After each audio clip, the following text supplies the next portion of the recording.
Hello YouTube, and before we start the video, I just want to mention, nice new camera. Yeah, how's that look? Pretty good, right? One could even say that's filthy and fine. Alright, enough of the semantics. Let's get into the video. So, as y'all know, I made an Ash vs. Red Power Glove that was complimented by Bruce Campbell. Biggest moment of my life. Probably not going to peak, but, peak past it, but, we'll see. Then I made another Power Glove that I made a whole series on, teaching you how to do this, that, and the other thing. It was a good glove. I liked the glove, and it was pretty neat.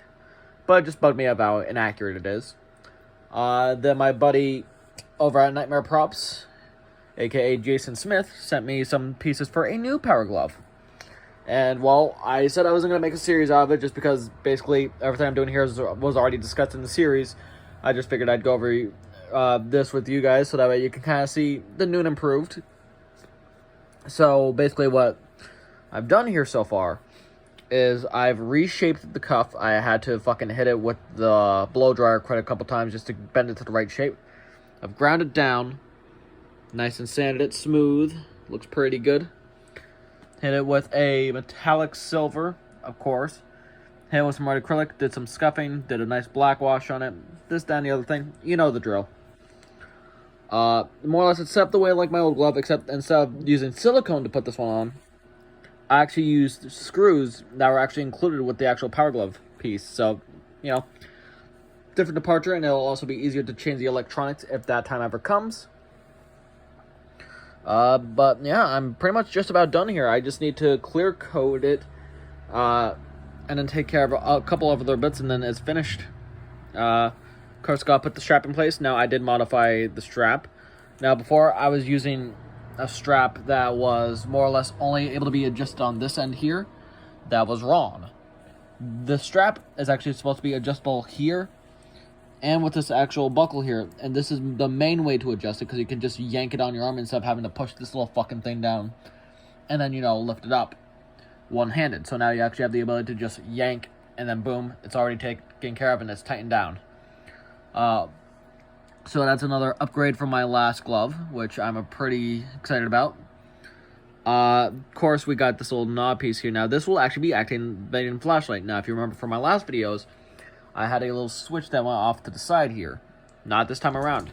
So now, on top of the actual red rocker switch being here, this little flashlight will also work as, the connecting piece. Now, the wiring is still the same. It's still basically going to be a roundabout circuit where everything hooks up to this switch. If this light is not on, I cannot just turn on the flashlight. This light needs to be on in order for me to turn the flashlight on.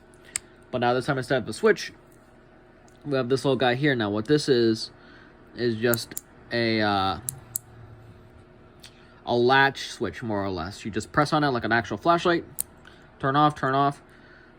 Turn on, turn off, Of course, now you gotta solder one wire here and one wire here. Now, I know it seems a bit odd, but yes, you actually do solder the wire to the spring, as well as to here.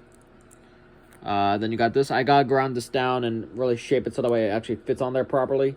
It does not right now. It just kind of sticks out, and it's far too long because, again, it needs to be trimmed down and it needs to be, fit to shape. So he left a bit of extra material on there so that way I could properly do that. But more or less, once I got this all soldered up, you just kind of drop it in there, and then you add a washer. Now, you're probably asking, why are you adding a washer? It's to keep it down here, so that way when you actually press the button, it actually does its job and, it doesn't go anywhere. So you drop your washer in there, super glue it in there, attach it to here, boom, taken care of. And as you can hear right here, it makes a beautiful sound. So it'll actually be like you're using a real flashlight. I'm also updating the bulb itself. I'm not going to be using a blue bulb. It's going to be more like a yellowish, sort of orangish color, which is a bit closer to some scenes in the show. The light in the show is weird. Sometimes it's like a white, sometimes it's like a bluish, sometimes it's like a yellow. It just depends on the shot you're watching. And yeah, guys, I even sculpted the little bridge here before I used PVC. It didn't turn out as well. This turned out a bit better, I feel. Yeah. So with that being said, guys, my Ash vs. Dead's Power Glove 3.0 is just about finished. I'm pretty happy with it. On 5 days from now, I'll be able to order the springs, so that way I can just hook that up And that'll basically be the last thing to do on this glove before it's finished. But figured you guys would like this small little update.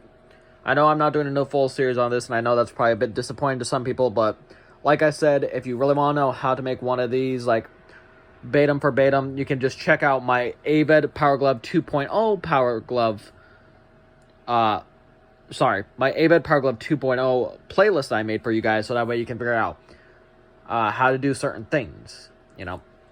Everything that you need to know is in those videos. This is more or less just to show you guys my new and improved, just because I'm really proud of this and just because I'm really happy with it. Alright guys, so last update I probably do on this guy will probably be when it's fully finished, just because I feel like I should only be doing the big updates since you guys already know how to build this. So yeah, I do have more videos on the way. This video is going to be very late. I don't know why it's taking me so long to get to it. I just haven't really feel like filming lately. But I do have a review of the Phantasm Sphere Collection set coming up soon, so, you know, stay on the lookout for that. And I will be eventually doing a remake of one of my previous videos.